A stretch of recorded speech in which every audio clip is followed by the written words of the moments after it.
untuk jadi pelajaran bagi orang-orang. Ilmu itu mahal. Kita orang ini bukan kayak ustadz-ustadz lain, kiai-kiai lain yang datang nyampein ilmu, orang mau tahu, orang mau paham, mau enggak, yang penting dapat amplop. Ya, memang kita orang kiai amplop, ustadz amplop, habib amplop. Nah, ana ini bukan pengamen yang menjual suara demi uang. Ini tanah dijual 450 juta semua. Ada 1.300 meter. Saya tawar 400 juta. Tawar belum ada duitnya. Maksudnya masih nawar dulu 400. Nanti kumpul pelan-pelan. Makanya kalau ada bapak-bapak, ibu-ibu di sini yang mau nambah-nambahin, di sini hadir 400 orang atau lebih 1.000 orang. Satu orang 400.000 aja. Besok udah saya bayar di tanah. Satu orang 400.000 aja. Besok udah saya bayar di tanah. Ana bangun ini pondok pesantren pakai darah, pakai air mata. Ana tidak pernah memerintahkan siapapun untuk keluar keliling cari bantuan buat pondok pesantren. Nggak pernah. Satu orang berdiri kumpulin. Satu orang berdiri. Abdurrahman, bapak suara mau kasih berapa? Hah? 200.000. Toko suara 200. Abang Saleh berapa? 500.000 Abang Saleh. Pernah nggak Bahar bin Smith bilang kalau ngundang Bahar bin Smith harus sekian puluh juta, sekian belas juta, sekian juta? Pernah nggak keluar kata-kata itu? Kalau ada yang bilang Habib Bahar bin Smith pernah masang target untuk ceramah, pasang target untuk dakwah, bawa ke sini orang. Coba gini aja deh dari ujung. Mau ngasih berapa? Mau ngasih berapa? Haji Oping 20 juta.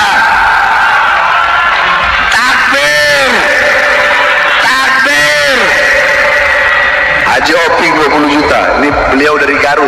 Mudah-mudahan rezekinya tambah banyak. Ini bangunan, ente lihat bangunan pondok udah habis berapa miliar. Paling dari uang sumbangan dari apa orang-orang itu paling cuma berapa ratus juta. Sisanya dari mana?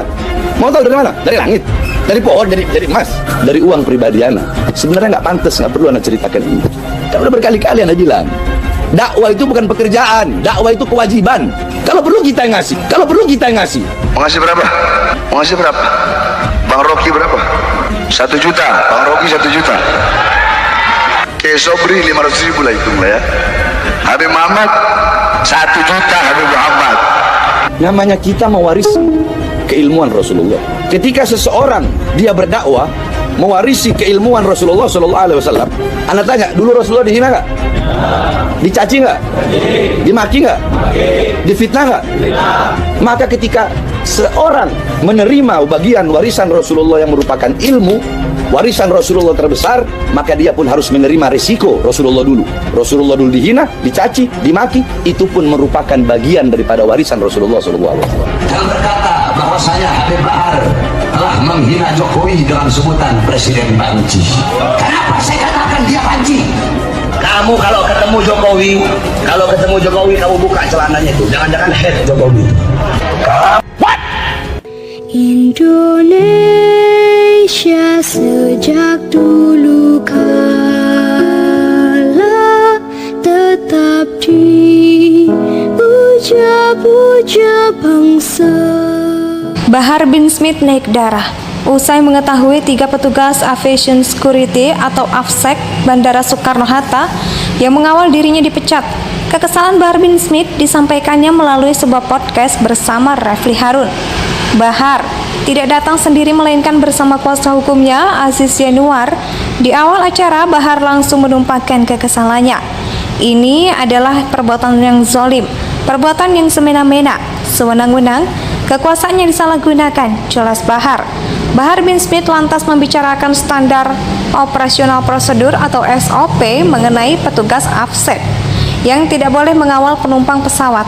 Namun ia mempertanyakan mengapa SOP tersebut seolah hanya berlaku kepada dirinya, tetapi tidak bagi tokoh agama lainnya. SOP? Kalau memang SOP, kenapa hanya Bahar bin Smith?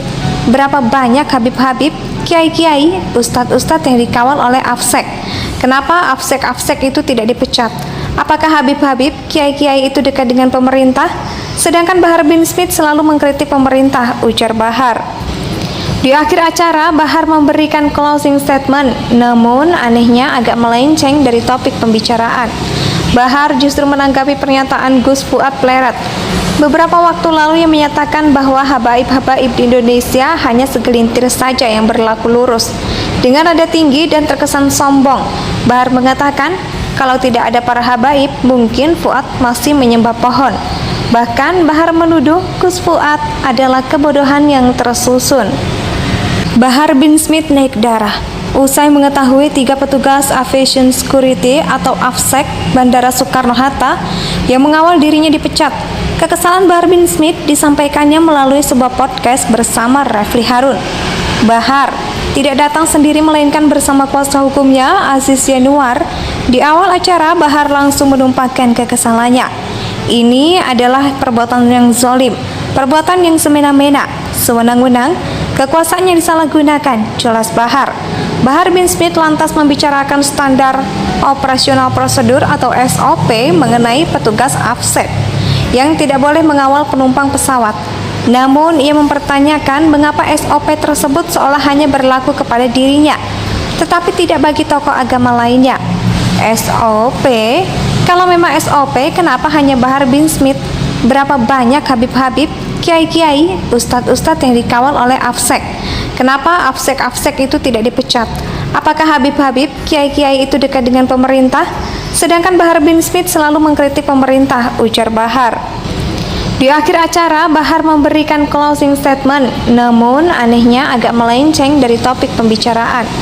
Bahar justru menanggapi pernyataan Gus Fuad Pleret beberapa waktu lalu yang menyatakan bahwa habaib-habaib di Indonesia hanya segelintir saja yang berlaku lurus. Dengan nada tinggi dan terkesan sombong, Bahar mengatakan kalau tidak ada para habaib, mungkin Fuad masih menyembah pohon. Bahkan Bahar menuduh Gus Fuad adalah kebodohan yang tersusun. Bahar bin Smith naik darah usai mengetahui 3 petugas Aviation Security atau AFSEC Bandara Soekarno-Hatta yang mengawal dirinya dipecat. Kekesalan Bahar bin Smith disampaikannya melalui sebuah podcast bersama Refli Harun.